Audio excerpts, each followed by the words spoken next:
네, 안녕하십니까. 노크교회 박찬열 목사입니다. 인간은 자아가 굉장히 강합니다. 그래서 열매를 얻기 위해서는 내가 싸워야 한다, 내가 노력해야 된다, 이런 마음으로 공격형으로 그리고 자기도 모르게 치열하게 변모할 수 있는, 언제나 그럴 수 있는 것이 인간이라는 거죠. 그랬을 때에 노력한 대로 됐으면 얼마나 좋겠냐마는 세상 만사가 그렇지 않죠. 노력한 대로 되지 않고 오히려 자기 몸이 부서지는 경우도 있습니다. 그리고 그렇게 해서 되면 또 모르겠는데 어떤 때로 또 안 돼요. 그랬을 때 낙심과 자포자기하는 그러한 모습 굉장히 많이 우리가 보곤 합니다. 여기 굉장히 열심히 사는 청년이 등장합니다. 바로 구약의 야곱을 우리가 들 수 있는데요. 창세기 32장에 보면은 야곱이 등장하는데 어떤 낯선 사람을 만납니다.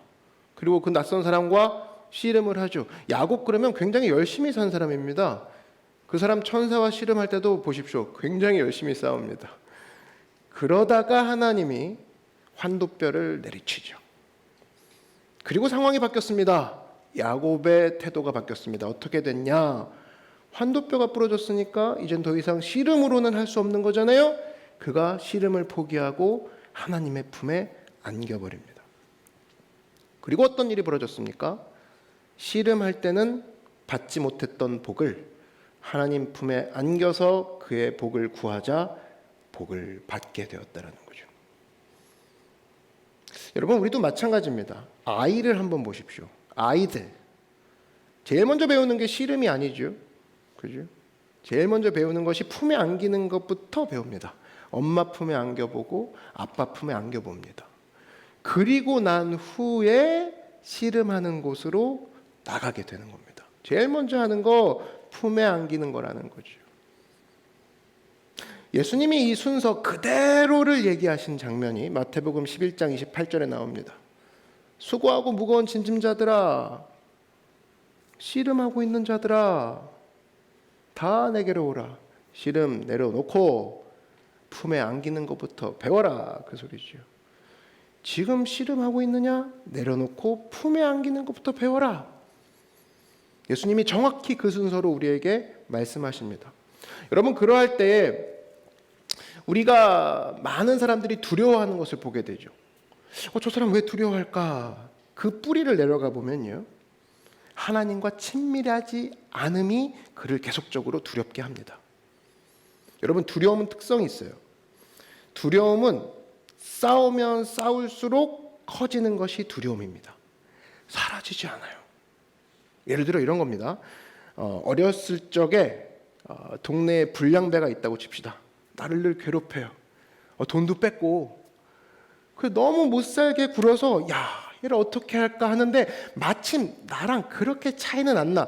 너무나 괴롭힘을 당한 나머지 그래, 하루는 들이받아볼까? 해서 들이받습니다. 근데 어찌어찌 하다가 이겼어. 우와, 이겼네 하고 집으로 줄행랑을 칩니다. 그리고 집에 갔어요. 가슴이 콩당콩당 뛰죠. 그날 밤 얘가 이겼지만 편하게 잠을 들 수 있을까? 라고 했을 때 그렇지 못합니다. 왜? 걔 형도 불량배거든. 어떤 생각이 들어요? 마음속에 긴장감이 넘쳐납니다. 야, 형 데리고 오는 거 아니야? 그죠? 와, 불량배. 그 형의 친구들이 엄청 많던데 야, 어떻게 피해가지? 어떻게 이 상황을 극복하지? 동네를 떠나야 되나? 엄마한테 얘기해야 되나? 별의별 생각을 다 합니다. 그런데 이 불량배를 이길 수 있는 방법이라 그러면 하나가 있죠. 어렸을 적이라 그러면 내가 우리 동네 경찰관 아저씨랑 너무나 친해. 그러면 그때부터 상황이 좀 달라집니다. 내 마음이 좀 편안해지죠. 뭘 할 수 있는 것이냐? 두려움은요, 여러분, 싸운다고 해결되는 것이 아니고, 두려움은 싸운다고 사라지는 것이 아니고, 두려움은 두려움 그 상대보다, 대상보다 더 큰 존재와 친밀해질 때 사라지게 된다는 겁니다. 그래서 여러분, 우리가 두려워요 라고 할 때 교회 오면 맨날 뭐라고 합니까? 주님의 얼굴을 바라보래요. 괴로울 때 주님의 얼굴을 바라보래. 두려워 죽겠는데 예배 드리래. 그게 무슨 소리입니까? 두려움은 두려움과 맞서 싸워서 사라지는 게 아니야. 두려움은 그 두려움보다 강하신 존재와 연대를 맺을 때 그때 비로소 사라지게 되는 거야. 그래서 여러분, 사실은 우리가 살면서 뭐 혼자 있는 경우, 너무나 외로운 경우, 그리고 힘든 상황에서 친구가 옆에 있어주면 두려움이 좀 사라지긴 합니다. 그런데 그것은 제가 볼 때 피상적인 두려움인 것 같아요. 근원적인 두려움은 두려움의 위에 계신 하나님과 연대하지 않는 이상 절대로 사라질 수 없다라는 것입니다. 제가 진짜로 좋아하는 성경 구절 중에 하나가 시편 25편 14절이에요. 거기에 이런 얘기가 나옵니다. 여호와의 친밀하심이 하나님을 경외하는 자들에게 있으며 그를 경외하는 자에게 있대요. 하나님은 누구를 친밀하게 여기시느냐? 자기를 경외하는 자, 자기를 예배하는 자에게 친밀하게 여기신다는 겁니다. 저는 이 친밀의 한자 너무 좋아해요. 밀자가 빽빽할 밀자거든요. 빽빽할 밀자. 그러니까 촘촘한 거예요. 촘촘하게 주님과 나 사이에 어떤 것도 들어올 수 없을 정도로 촘촘한 그 상황, 뭐가 두렵겠냐는 거예요. 하나님이 그런 사람, 특별히 예배하고 경외하는 사람에게 친밀하심을 나타낸다는 겁니다. 그러니까 예배가 중요한 거예요. 그랬을 때에 이 친밀함, 사실은 여러분 시시콜콜하게 주님 앞에 기도하는 거 우리가 우습게 여기면 절대 안 된다는 겁니다. 친밀한 거 아니겠습니까?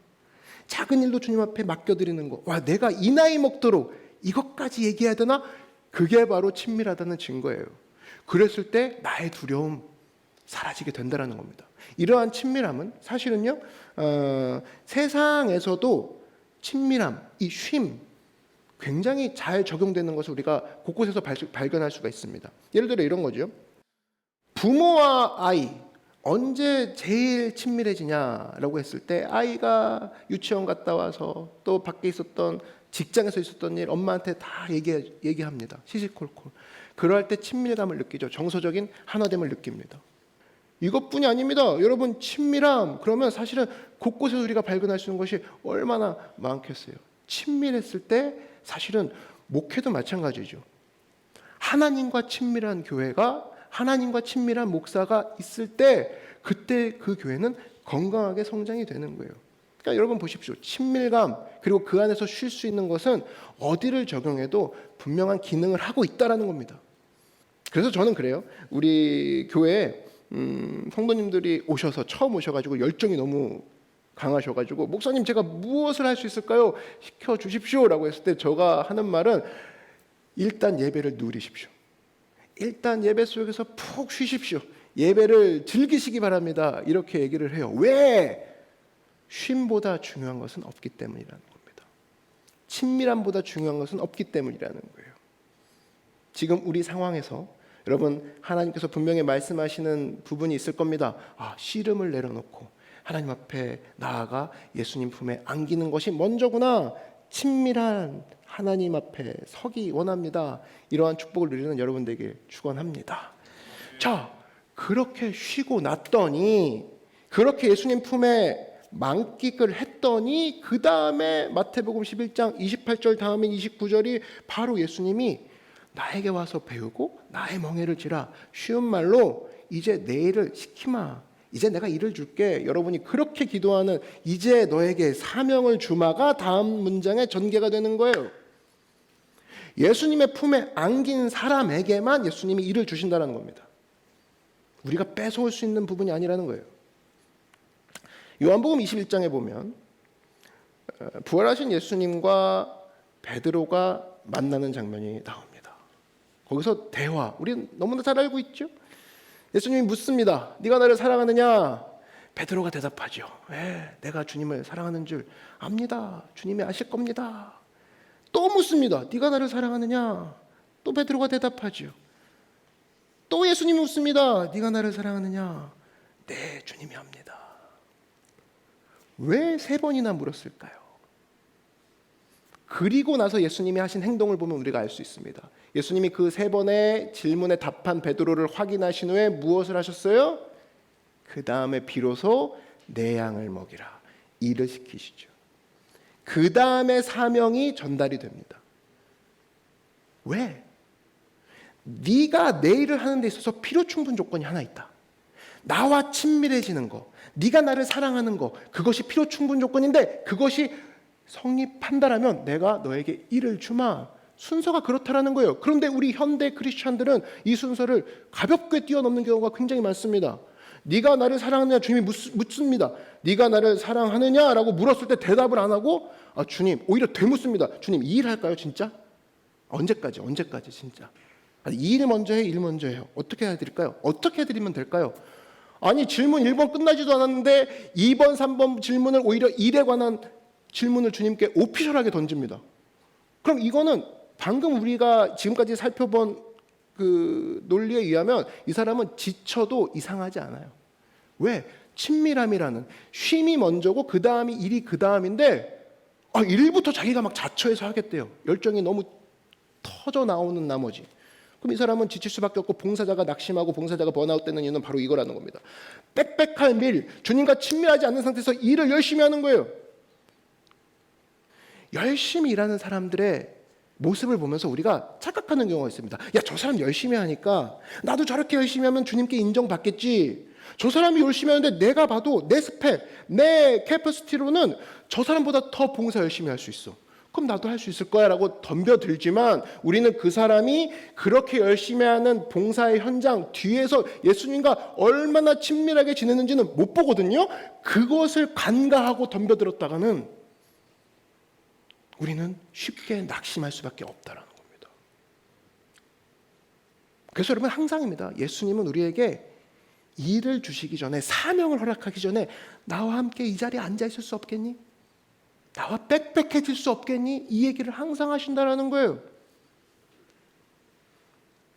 여러분 우리가 그렇게 됐을 때 내가 친밀함보다 중요한 게 없고 친밀함을 내가 하나님 앞에 확인이 됐다라면 그 다음에 주님께서 주시는 사명 앞에 내가 내 몸을, 내 인생을 던질 수 있는, 이제서야 던질 수 있구나.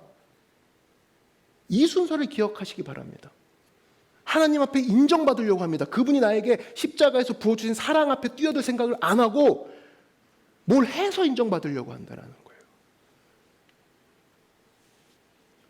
친밀함보다 중요한 것이 없고 친밀하신 그 하나님의 쉼에서는 하나님이 비로소 우리에게 맞는 사명과 우리에게 맞는 짐을 허락하심으로 그의 프로젝트에 참여하신다는 겁니다. 여러분 말씀을 정리합니다. 하나님 안에서 쉬는 거 이거보다 중요한 건 없어요.